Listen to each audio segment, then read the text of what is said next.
Hello guys, have a nice day.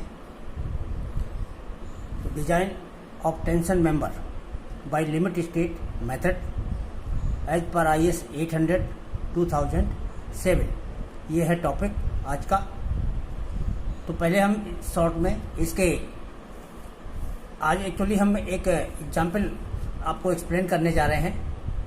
तो tension member के design का जो प्रोसीजर होता है उसके स्टेप शॉर्ट में आप देख लें। हालांकि क्वेश्चन में ये सब क्लियर हो जाएगा, फिर भी इसका पहला स्टेप होता है find required gross area of the tension member TU upon FY oblique gamma MO. ये जो फार्मूला है ये हमारा TDG is equal to AG into FY बटे गामा एमओ इसी फार्मूले से लिया गया है। यहीं से AG बराबर इसमें लिख लिया है और TDG के स्थान पर फैक्टर्ड लोड जो कि टेंशन मेंबर के ऊपर आ रहा है वो लिख लिया जाता है। बाकी उसी सूत्र के द्वारा रिक्वायर्ड ग्रॉस एरिया जो है ऑफ द टेंशन मेंबर ज्ञात कर लेते हैं। इसके बाद सेकंड स्टेप में है select the section of area 20 to 40% मोर, यानी इस एरिया से 20 से 40% तक अधिक क्षेत्रफल का खंड हम स्टील टेबल से चुन लेते हैं। खंड हमको जो भी क्वेश्चन की रिक्वायरमेंट हो, अगर ट्रस में लगाना हो तो हम एंगल ही चुनते हैं और किसी स्थान पर हो तो प्लेट चुन सकते हैं। Find the bolt value and number of bolt, इसका अगला स्टेप होता है। जब हम ये चुन लेते हैं तो फिर बोल्ट का डाया स्वयं डिसाइड कर लें। अगर क्वेश्चन में नहीं दिया है तो उसके बाद हम बोल्ट वैल्यू की गणना करते हैं। बोल्ट वैल्यू के बाद नंबर ऑफ बोल्ट ज्ञात कर लेते हैं। इसके बाद फिर हम जितने भी बोल्ट आए हैं उन बोल्ट को जो है एक उनका अरेंजमेंट जॉइंट के लिए बना लेते हैं कि उनको किस क्रम से लगा करके जॉइंट बनाया जाए इसका सिरे का। फिर जब सिरे का जॉइंट हम तय कर देते हैं उसके बाद जो है now find the strength of tension member which is list of the following. फिर इसके बाद जो ये तीन सामर्थ्य अभी पिछले वीडियो में हमने बताई थी TDG, TDN और TDB, ये तीन प्रकार की जो सामर्थ्य होती हैं इन तीनों में को ज्ञात किया जाता है और इन तीनों को ज्ञात करके इन तीनों में जो कम हो वही हमारी जोड़ की सामर्थ्य होती है। ये सामर्थ्य जो हमारे टेंशन मेंबर के ऊपर फैक्टर लोड आ रहा है उससे अधिक होनी चाहिए और जो हमने खंड चुना है उसका ग्रॉस एरिया जो है रिक्वायर्ड ग्रॉस एरिया से अधिक होना चाहिए। ये कुछ कंडीशंस है, ये दोनों कंडीशन पूरी होनी चाहिए। और एट लास्ट हम एक चीज़ और चेक करते हैं, मैक्सिमम सिलेंडरनेस रेशियो के लिए IS कोड में ये रूल दिया हुआ है कि if the reversal of stresses is possible due to dead load और विंड लोड, यानी वहाँ तो लिखा है other than earthquake load and wind load, तो अदर देन में इसी तरह के लोड आते हैं, डेड लोड आ जाए, विंड लोड आ जाए, स्नो लोड आ जाए, तो ये सारे लोड हैं। इनके कारण अगर रिवर्सल ऑफ स्ट्रेसेस पॉसिबल हो तब मैक्सिमम सिलेंडरनेस रेशियो L/R का मान 180 से अधिक नहीं होना चाहिए। और अगर विंड लोड और अर्थक्वेक लोड के कारण रिवर्सल ऑफ स्ट्रेसेस यानी प्रतिबल का प्रत्यावर्तन संभव हो तब इसका मान 350 से अधिक नहीं होना चाहिए। यहाँ रिवर्सल ऑफ स्ट्रेसेस से हमारा मतलब है कि अगर वो मेंबर टेंशन मेंबर है तो बल इतने ज़्यादा हैं या कम, इनके वेरिएशन से उसमें माइनस टेंशन से कंप्रेशन या कंप्रेशन से टेंशन उत्पन्न हो जाने की संभावना हो, इसी क्रिया को रिवर्सल ऑफ स्ट्रेसेस कहते हैं। और तीसरा केस है मेंबर ऑलवेज अंडर टेंशन, यानी ऐसे मेंबर जो हमेशा टेंशन जिनमें टेंशन रहता है एक्सेप्ट प्री टेंशन मेंबर को छोड़ करके, तो उनका मैक्सिमम तंत्रानुपात जो है ये 400 से अधिक नहीं होना चाहिए। ब्रेसिंग में और प्री टेंशन मेंबर इन दोनों में जो है हमें ये अधिकतम तंत्रानुपात का चेक लगाने की कोई आवश्यकता नहीं होती। तो ये हमारा इसके अनुसार हम तंत्रानुपात की जांच कर लेते हैं। तो ये थे हमारे स्टेप डिजाइन के। डिजाइन स्टेप के बाद एक क्वेश्चन देखिए, design a tension member for truss having 200 kilonewton factor load, reversal of stresses may be due to wind load, effective length of the member is 3 metre, use bearing bolt of grade 4.6 and plate of grade 410। ये हमारा simple question है। Factor load दिया हुआ है और truss का एक member है। नेचुरल है कि हमको एंगल का डिजाइन करना होगा, तो और उसकी इफेक्टिव लेंथ दे रखी है क्वेश्चन में।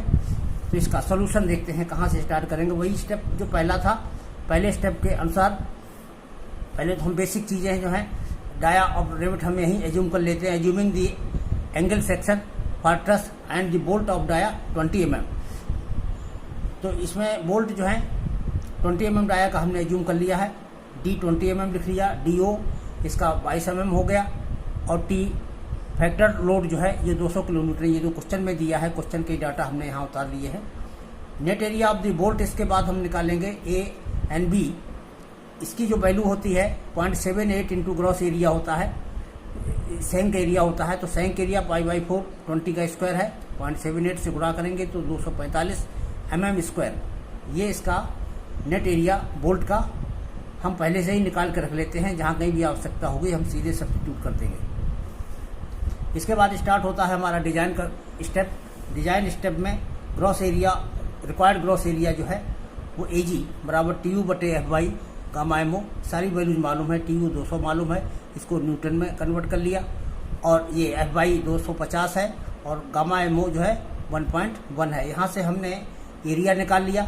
अब इसके बाद हम स्टील टेबल देखते हैं। स्टील टेबल से एंगल सेक्शन चुनते हैं। अनइक्वल एंगल जो है ज़्यादा सूटेबल होता है, तो हमने उस स्टील टेबल से ढूंढा एक सेक्शन 90/60/8 mm का। इसका ग्रॉस एरिया जो है 1137 मिलीमीटर स्क्वायर है। ये रिक्वायर्ड ग्रॉस एरिया से अप्रोक्सीमेट 30% ज़्यादा है। तो सेफर साइड में हम 20 to 30% या 20 to 40% अधिक एरिया का ही एंगल चुनते हैं। तो ये हमने एंगल चुन लिया जिसका ग्रॉस एरिया इतना है। एज्यूमिंग इसके बाद हमने ये मान लिया कि गसेट प्लेट जो है हमारी 10 मिलीमीटर की मोटी है, तो गसेट प्लेट की मोटाई हम खुद ही तय करेंगे। तो ये 10 मिलीमीटर की मान ली, चूँकि 8 मिलीमीटर का एंगल है तो 10 मिलीमीटर से कम की गसेट प्लेट प्रयोग नहीं करेंगे। इसके बाद फिर हम बोल्ट वैल्यू ज्ञात करने के लिए shear strength of 1 bolt calculate करेंगे। ये है, इसकी प्रैक्टिस हम बोल्टेड कनेक्शन में काफ़ी करा चुके हैं। तो ये शियर स्ट्रेंथ VDSB बराबर FUB/√ गामा MB और NN into ANB plus NS into ANS। क्योंकि इसमें एक ही सेक्शन है तो ये NS वाला इसमें नहीं होगा, तो इसकी वैल्यू 0 हो जाएगी। इसका मान 1 रख लिया, और इसका ANB का मान अभी ऊपर हमने निकाला था। एंगल का या बोल्ट का जो है नेट एरिया है 245, ये रख करके बाकी हमने FUB और ये सब वैल्यू सब्स्टिट्यूट करके इसको सॉल्व किया। तो शियर स्ट्रेंथ हमारी 45,272 न्यूटन है। फिर हम बियरिंग स्ट्रेंथ निकालेंगे। बियरिंग स्ट्रेंथ निकालने के लिए हमको इसके फार्मूले में KB की वैल्यू ज्ञात करनी होती है, और KB की वैल्यू ज्ञात करने के लिए एज डिस्टेंस और पिच का मान पहले ही हमको तय करना पड़ता है। तो हमने यहाँ पर देखें dia of rivet, dia bolt जो है 20 mm का लिया है। तो इसके चूँकि यहाँ पर एंगल सेक्शन है, इसके किनारे जो हैं राउंडेड होंगे, और राउंडेड इसके लिए 1.5 DO लिया जाता है। तो DO का 1.5 गुना यानी 22 का 1.5 टाइम्स हो जाएगा 33 mm। हमने यहाँ पर एज डिस्टेंस 33 mm के स्थान पर 35 mm सिलेक्ट कर ली। तो ये हमको खुद ही तय करना पड़ेगा कि हम किनारा दूरी कितनी रखने जा रहे हैं। वो जो 1.5 से आती है वैल्यू वो मिनिमम होती है, मिनिमम से अधिक हम रख सकते हैं। तो एक सूटेबल हमने साइज जो है 35 mm का मान लिया अपनी तरफ से कि एज डिस्टेंस हम 35 रखेंगे। इसके बाद पिच की जो मिनिमम वैल्यू होती है वो 2.5 D होती है। तो ये 20 का 2.5 गुना होगा, तो ये 50 mm, इसको हमने 50 mm ही मान लिया।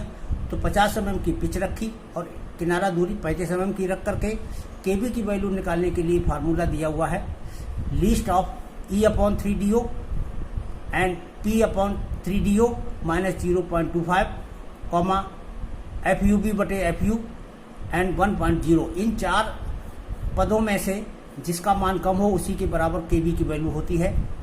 हम E की वैल्यू यहाँ 35 रख देते हैं, P की वैल्यू 50 रख देते हैं। इसको सॉल्व किया तो ये आ गया 0.53, इसको सॉल्व किया तो ये 0.5 बना गया, इसको सॉल्व किया 0.9756 आ गया, ये 1 आ गया। इनमें सबसे कम जो है हमारा ये है 0.51, तो केबी की वैल्यू 0.51 हो गई। तो केबी की वैल्यू 0.51 है। अब हम बियरिंग स्ट्रेंथ ऑफ 1 वोल्ट का फार्मूला लगा देंगे 2.5 केबी डी टी एफ यू बटे गामा एम एल। सारी वैल्यू मालूम है, केबी की वैल्यू मालूम है, डाया हमने 20 रख दिया और टी हमने किसका रखा, एंगल की मोटाई, और ये 410 एफ यू बटे गामा एम एल 1.25।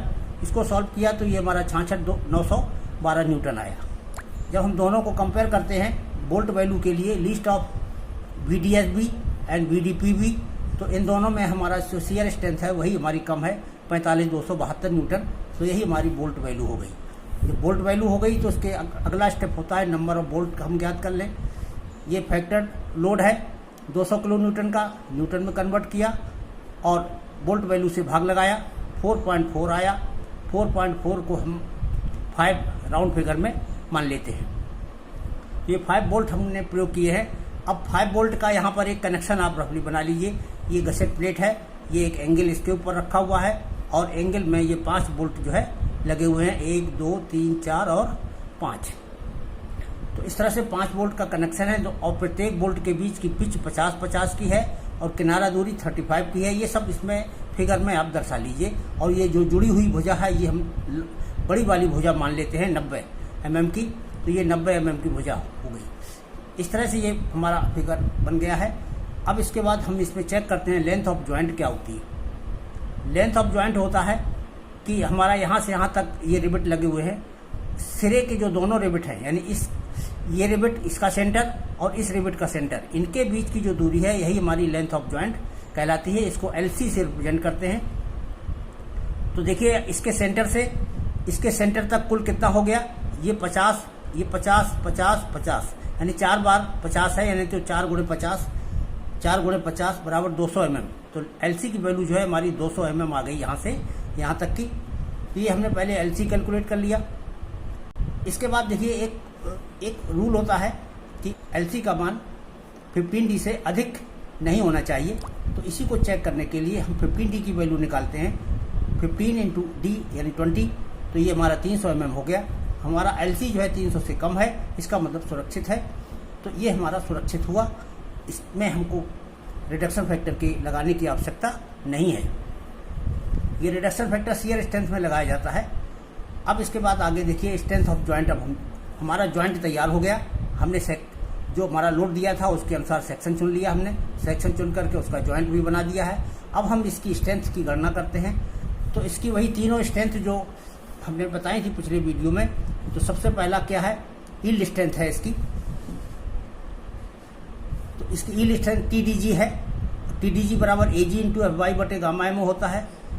AG यानी एंगल का ग्रॉस एरिया, ये हमने स्टील टेबल से ही देख लिया था, नोट कर लिया था ऊपर, 1137 है। 250 बटे 1.1 और ये हमारा आ गया 258,409 न्यूटन। तो एक स्ट्रेंथ हमने ये कैलकुलेट कर ली। अब दूसरी स्ट्रेंथ हम होती है rupture strength eight critical section. ये हमारी रप्चर स्ट्रेंथ है एट क्रिटिकल सेक्शन। तो rupture strength eight critical section, इसके लिए हम ये फिगर भी बना लेते हैं। और ये फिगर बना करके फिर हम इसमें देखते हैं ANC, area of connected leg. ANC का मतलब होता है एरिया ऑफ कनेक्टेड लेग, जुड़ी हुई टांग का क्षेत्रफल। तो जुड़ी हुई टांग की जो लंबाई है ये हमारी 90 है।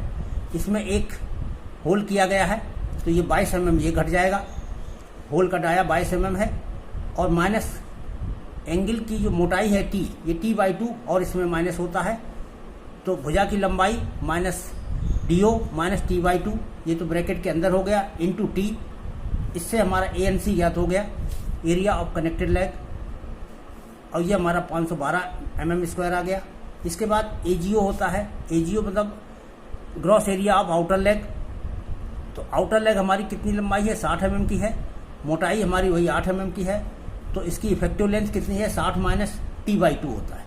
तो 60 माइनस 8/2 और इसको ब्रैकेट में रख के गुणा 8 से किया तो हमारा 448 mm² आ गया। इस तरह से ये हमारे gross area of outer leg हो गया और एरिया ऑफ कनेक्टेड लेग ये हो गया। अब LC की वैल्यू अभी ऊपर हम निकाल ही चुके थे, 50 × 4 बराबर 200 mm, वो दोबारा लिख लिया। BS देखिए क्या होता है इसमें जो BS के लिए हमने डिफाइन किया था कि W plus WI minus T होता है, तो ये W 60 का है, WI हमारा 50 का है। और अब ये 50 कहाँ से आया, इसको स्टील टेबल से आप देख लें, क्योंकि ये क्वेश्चन में नहीं दिया है, ये 50 की वैल्यू क्वेश्चन में नहीं दी है। इसे आप स्टील टेबल से देखेंगे कि ये कैसे होता है। तो स्टील टेबल में ये एक एंगल के लिए ये तालिका दी हुई है, gauge distances in legs of angle की टेबल, इस नाम से की टेबल है। ये उसका फिगर बना हुआ है। फिगर में अगर एक बोल्ट लगा हो किसी भी भुजा में, तो इस किनारे से इसकी दूरी को C लेटर से रिप्रेजेंट किया गया है, C अक्षर से। अगर जिस भुजा में 2 बोल्ट लगाए गए हों, उसमें यहाँ से यहाँ तक की दूरी को A लिखा जाता है, और यहाँ इसके सेंटर से इसके सेंटर तक की दूरी को स्मॉल b लिखा जाता है, इसको स्मॉल a लिखा जाता है। और ये A, B और C के मान जो हैं इसी टेबल में यहाँ पर दिए हुए हैं। तो यहाँ इस टेबल में ये A की वैल्यू है, ये B की वैल्यू है, ये C की वैल्यू है। हमने चूंकि एक ही बोल्ट लगाया है, तो एक इसका मतलब हमको C देखना है। तो हमारी जो भुजा की लंबाई है, लेग साइज, हमारा लेग साइज 90 mm का है, जिसमें बोल्ट लगा है। तो 90 mm के सामने की वैल्यू 50 है, तो ये C की वैल्यू 50 है, यही गेज डिस्टेंस कहलाती है। तो C की वैल्यू हम यहाँ से देख करके नोट करते हैं। ये 90 का आधा वगैरह नहीं करते हैं, ये गेज डिस्टेंस इसी टेबल से नोट करके हम यहाँ पर नोट कर लेते हैं। तो ये हमारे WI का मान 50 यहाँ पर स्ट्रेस हो गया। तो ये 50 यहाँ पर हो गया, 60 प्लस 50 माइनस T, वही लिख लिया यहाँ पर, इसकी वैल्यू 60 प्लस 50 माइनस T, और ये हमारा 102 मिलीमीटर आ गया। तो इस तरह से हमारा BS की वैल्यू 102 आ गई है, और LC हमारा 200 दिया हुआ है।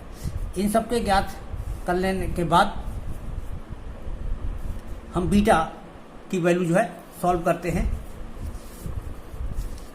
ये बीटा, इसका फार्मूला है 1.4 minus 0.076 W upon T into FY upon FU into BS बटे LC, which should be less than और इक्वल टू FU बटे FY इंटू गामा MO बटे gamma ML should be greater than और equal to 0.7।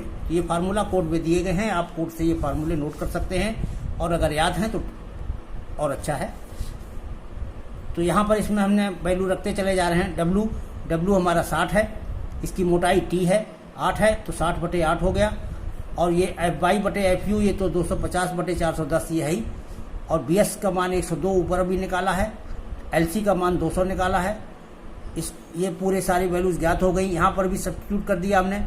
ये FU 410 बटे 250 हो गया 1, और ये गामा MO बटे गामा ML है, तो 1.1 बटे 1.25 हो गया। इस स्टेप को भी वैल्यू हमने सब्स्टिट्यूट कर ली। अगले पद में हमने सॉल्व किया, तो ये हमारे पद का मान आया 1.22, इस पद का मान आया 1.44, और ये तो 0.7 दिया है। तो जरा यहाँ पर देखिए मिलान करके, ये 1.22 हमारे बीटा की वैल्यू आई है। बीटा की वैल्यू 1.44 से कम होनी चाहिए या बराबर होनी चाहिए, तो ये कम है, सेटिस्फाई हो रही है ये कंडीशन।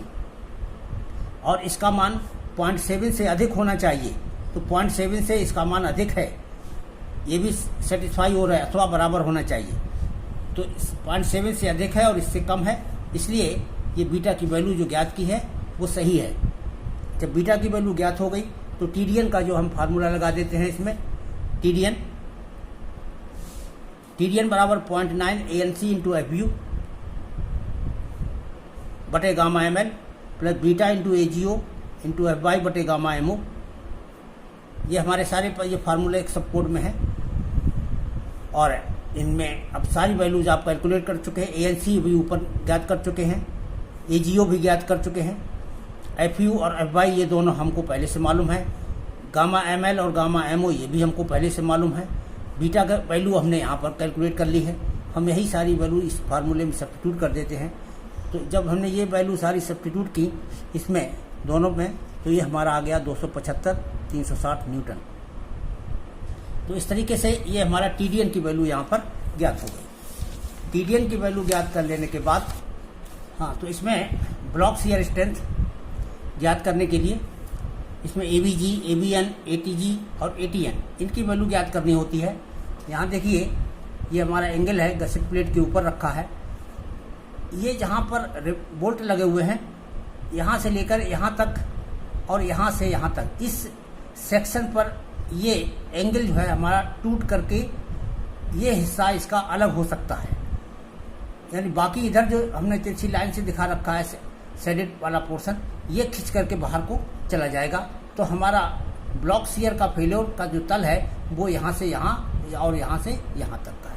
अब इसमें हमारे दो तल आते हैं। एक तल ये है, ये शियर प्लेन कहलाता है क्योंकि स्ट्रेस के पैरेलल है, और ये हमारा तल जो है टेंशन प्लेन कहलाता है क्योंकि ये शियर के ये जो फोर्स हमारा बाहर से लग रहा है इसके परपेंडिकुलर है। तो ये टेंशन प्लेन हो गया, ये शियर प्लेन हो गया। इसी का एरिया जो इसका ग्रॉस एरिया निकालेंगे वो तो हमारा एवीजी है। और ग्रॉस एरिया कैसे निकलता है, इसके सेंटर से यहाँ तक की दूरी ज्ञात करनी है आपको। तो इसके सेंटर से जब ज्ञात करेंगे दूरी, तो यहाँ तक की ज्ञात करेंगे, तो देखिए क्या क्या जोड़ेंगे। ये 35 जोड़ेंगे और ये फिर 50, 50, 50 और ये 50 यहाँ तक जोड़ेंगे ना सेंटर तक। तो 4 × 50 + 35 हो गया। 4 × 50 + 35, ये हमारी टोटल लंबाई हो गई। ग्रॉस लंबाई हमको चूक लेनी है, और ग्रॉस लंबाई में एंगल की मोटाई का बस गुणा कर देंगे पॉइंट × 8 का, तो ये हमारा 1880 मिलीमीटर स्क्वायर आ गया। इस तरह से एबीजी हमारा ज्ञात हो गया।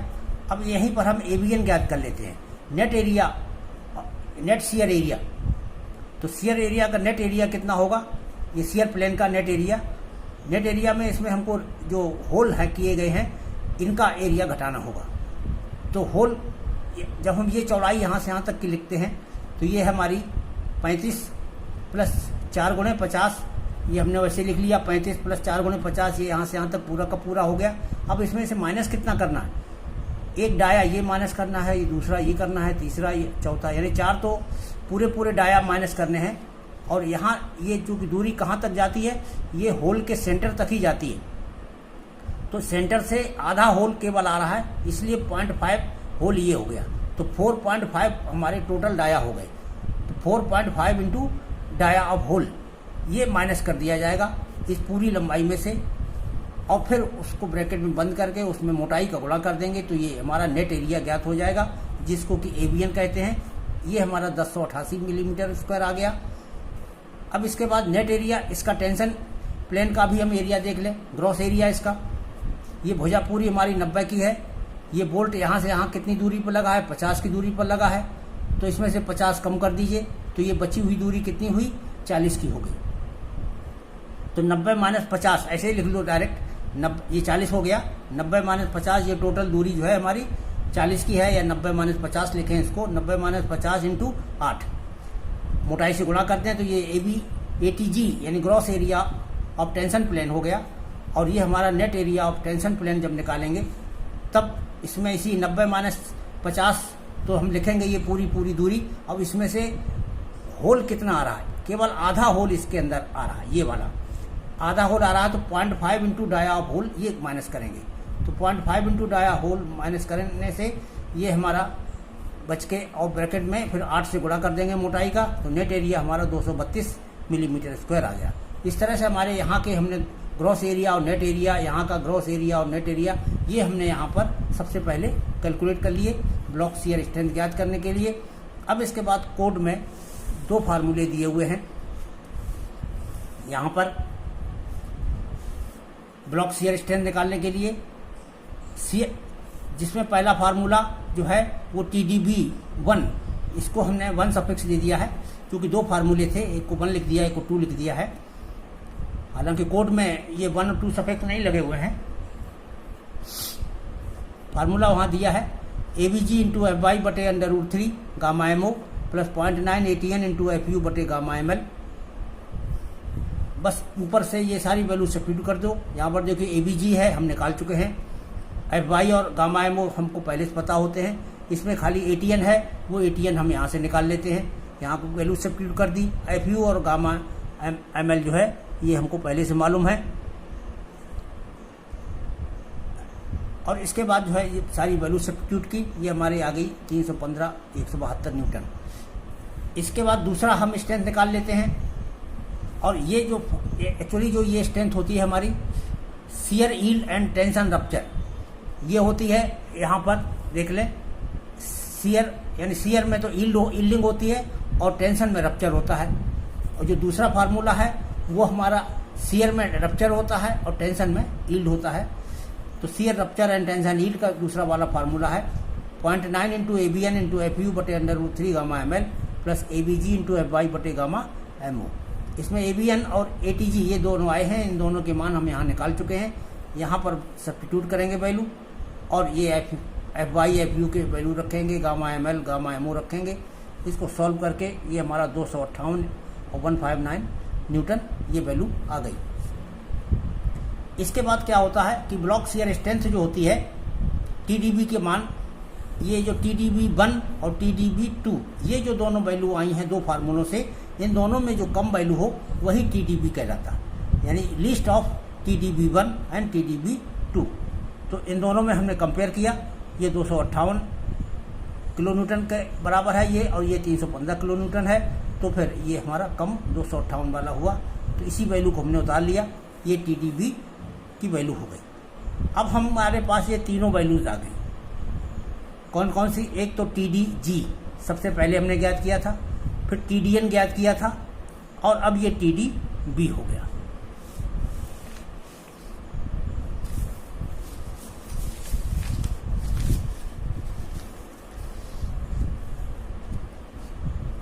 यहाँ देखिए शियर रप्चर है, टेंशन यील्ड में है TDB2। यहाँ हमने 0.9 इंटू ABN इंटू FU बटे √3 gamma ML plus ATG into FY बटे गामा MO ये लिखा। ये हमको वैल्यू हम पहले ज्ञात कर चुके हैं, इनको सब्स्टिट्यूट किया, बाकी सबके मान रखे। सॉल्व करने से ये हमारा 258 159 न्यूटन आया। इसके बाद हम TDB की वैल्यू लिखते हैं। ये इन दोनों में से जो हमने TDB1 और TDB2 निकाले हैं, इन दोनों में से जो कम होती है वही वैल्यू TDB कहलाती है, यानी ब्लॉक शियर स्ट्रेंथ कहलाती है। तो इन दोनों को हमने कंपेयर कर लिया, कंपेयर करने से जो इन दोनों में से कम है उसी को हमने TDB के बराबर लिख लिया।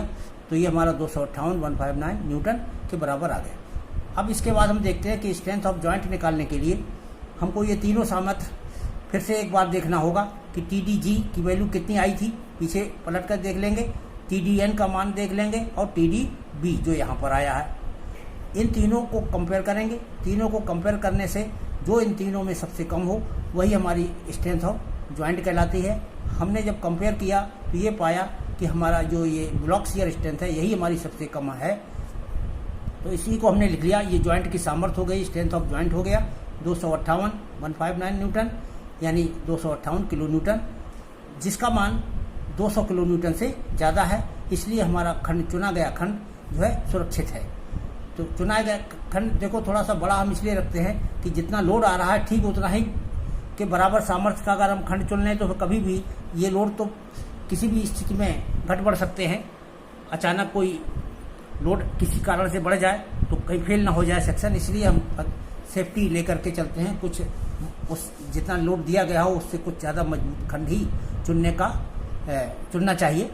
तो इसीलिए ये 20 to 30% जो है एरिया बढ़ा करके लिया जाता है, जिससे कि सामर्थ्य हमको अधिक प्राप्त हो। अब इसके बाद लास्ट हमारा बचा है चेक फॉर स्लेंडरनेस रेशियो, तन्यता अनुपात में जांच जो हम करेंगे। वो इफेक्टिव लेंथ हमारी क्वेश्चन में दी हुई है 3 मीटर, इसको मिलीमीटर में लिख लेंगे पहले। इसके बाद least radius of gyration r minimum. देखिए एक एंगल के लिए जो आर मिनिमम की वैल्यू होती है, आप जब टेबल पलट करके देखेंगे उसमें आर एक्स एक्स लिखा होगा। अब नई टेबल में are z Z x x को इन्होंने जेड जेड के पदों में कन्वर्ट कर दिया है। तो r z z, r y y और आर वी वी, इस तरह से 3 अक्ष हैं और इन्हीं तीनों अक्षों में, या पुरानी टेबल है तो r x x, r y y और आर वी वी, ये 3 अक्षों पर रेडियस ऑफ जायरेशन की वैल्यू दी रहती है, जिसमें आर वी वी सबसे मिनिमम होता है। तो जो वैल्यू मिनिमम हो वही हम नोट करते हैं। एक बात ध्यान रखें, जब कभी भी हम 2 एंगल मिलाकर के अगर यूज कर रहे हों तब इस आर वी वी का प्रयोग नहीं किया जाता है। उस केस में हमको moment of inertia combined section का खुद ज्ञात करना होता है, और उसके बाद फिर हम उसमें फार्मूला लगा करके उसकी रेडियस ऑफ जायरेशन की गणना फार्मूले से करते हैं, टेबल से नहीं। ये केवल तभी एप्लीकेबल होता है जब हमारा टेंशन मेंबर केवल एक एंगल सेक्शन का बनाया गया हो, तब RBB का प्रयोग किया जाता है। तो ये R मिनिमम हमारा ये हो गया 12.8। अब हमने list radius of slenderness ratio ज्ञात किया, L/R मिनिमम 12.8 से भाग लगाया 3000 में, तो ये 234 आ गया। और चूंकि ये विंड लोड इसमें आ रहा था तो उसकी लिमिट है 350 की, तो ये 350 से कम है, इसलिए हमारा चुना हुआ खंड सुरक्षित है। इस तरह से ये डिजाइन का प्रोसीजर है। इसी क्वेश्चन, इसी प्रोसेस से हम कोई भी क्वेश्चन सॉल्व करते हैं। तो ये क्वेश्चन मेरा अनुमान है समझ में आया होगा, क्योंकि दोनों वीडियो अगर आपने साथ देखेंगे, जब इसके पहले वाला वीडियो उसमें हमने थ्योरी को थोड़ा डिटेल में एक्सप्लेन किया है, और यहाँ उसमें जो फार्मूले समझाए गए थे उन्हीं का प्रयोग करते हुए एक क्वेश्चन को सॉल्व किया है। तो दोनों वीडियो में आपको इसका एक्सप्लेनेशन मिल जाएगा। तो ये टेंशन मेंबर का क्वेश्चन इस तरह से सॉल्व किया जाता है। तो ये क्वेश्चन रहा, ये क्वेश्चन यहीं पूरा होता है टॉपिक। तो अगले वीडियो तक के लिए थैंक यू।